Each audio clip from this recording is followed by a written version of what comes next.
সাবেক প্রধানমন্ত্রী তিনি দেশে আসার ঘোষণা দিয়েছেন। আমি তার কথা বলছি না, যে তাকে নিয়ে দেশের মধ্যে বিভিন্ন পর্যায়ের কর্তৃপক্ষরা বিভিন্ন রকমের বক্তব্য দিচ্ছেন, মন্তব্য করছেন।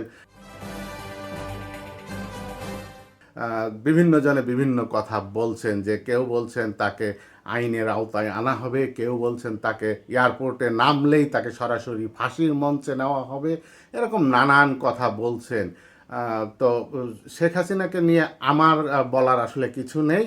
আমি বলছি যে গতকাল আমাদের মহামান্য ভারপ্রাপ্ত রাষ্ট্রপতি হাফিজ উদ্দিন আহমেদ ক্ষমতাচ্যুত প্রধানমন্ত্রী শেখ হাসিনার উদ্দেশ্যে বলেছেন যে আমরা অপেক্ষা করে আছি, আসেন দেশে, দেশে আসেন, দেখা হবে রাজপথে ইনশাআল্লাহ।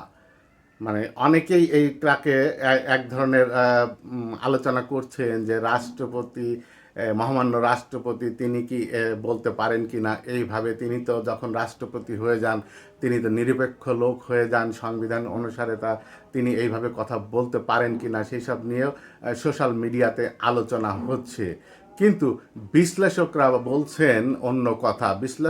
অনেক বিশ্লেষকরাই যে বলছেন যে শেখ হাসিনা দেশে ফিরুক বা না ফিরুক, তবে আওয়ামী লীগ এদেশে ফিরবে।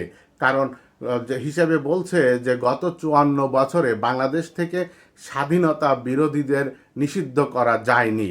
স্বাধীনতা বিরোধীরা গত 54 বছরে তাদের রাজনীতি ঠিকই করে গেছে, যার ফলাফল 18 আসন থেকে 77 আসন পেয়েছে এবার। যে আওয়ামী লীগ না থাকাতে এত আসন পেয়ে গেছে।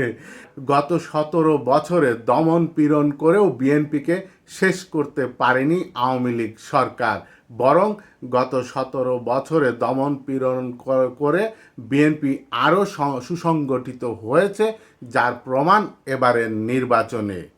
আজ হোক কাল হোক আওয়ামী লীগ এদেশে ফিরবে এবং রাজনীতি করবে, এইটা অনেক বিশ্লেষক মন্তব্য করছেন, লেখালেখি করছেন, টক শোতে বলছেন। দেখা যাক এখন আগামীতে কি ঘটে, আমরা সেই ঘটনা দেখার অপেক্ষাতেই থাকি।